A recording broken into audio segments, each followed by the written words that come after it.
We want to turn now to something that's going on in New York, but also around the country. Workers are not necessarily happy with how their employers have been handling coronavirus safety. Among them, some workers for Amazon on Staten Island who are poised to strike. Akiko Fujita has been covering that story for us. Akiko, what's the latest on that situation?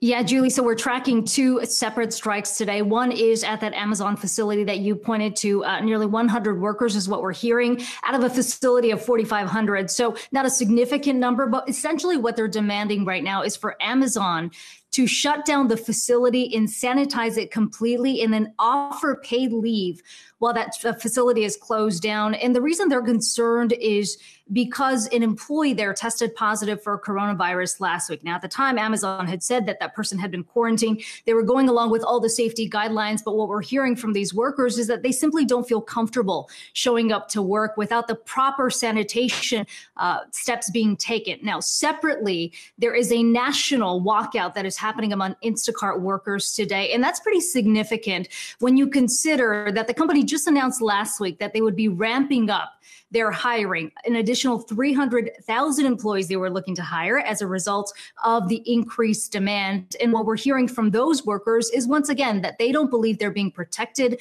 by Instacart. They're being forced to go into these grocery stores where they don't believe that there are safety measures being taken place.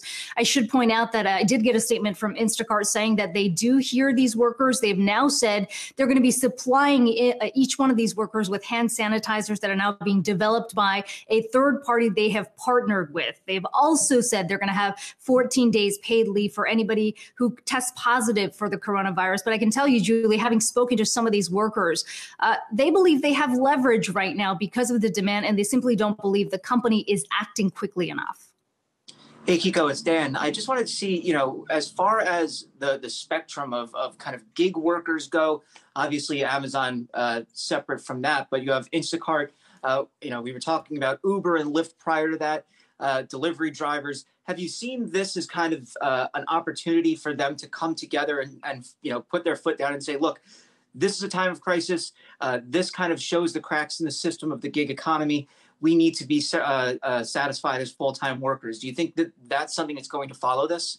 Yeah, there's no question about that. They do feel empowered by the demand that they are having to take on right now. A lot of petitions popping up online. Separately, we're also seeing a petition for Whole Food employees, a potential sick out being planned tomorrow. You talk about the gig workers. I had a chance to speak to a number of DoorDash workers or delivery workers over the weekend who said they also don't feel comfortable. And what's interesting, Dan, is when you start to see the movement, a lot of these Uber and Lyft drivers who lost a lot of the business once these stay-at-home orders went into place are now shifting over to food delivery. They're going to DoorDash, they're going to Postmates.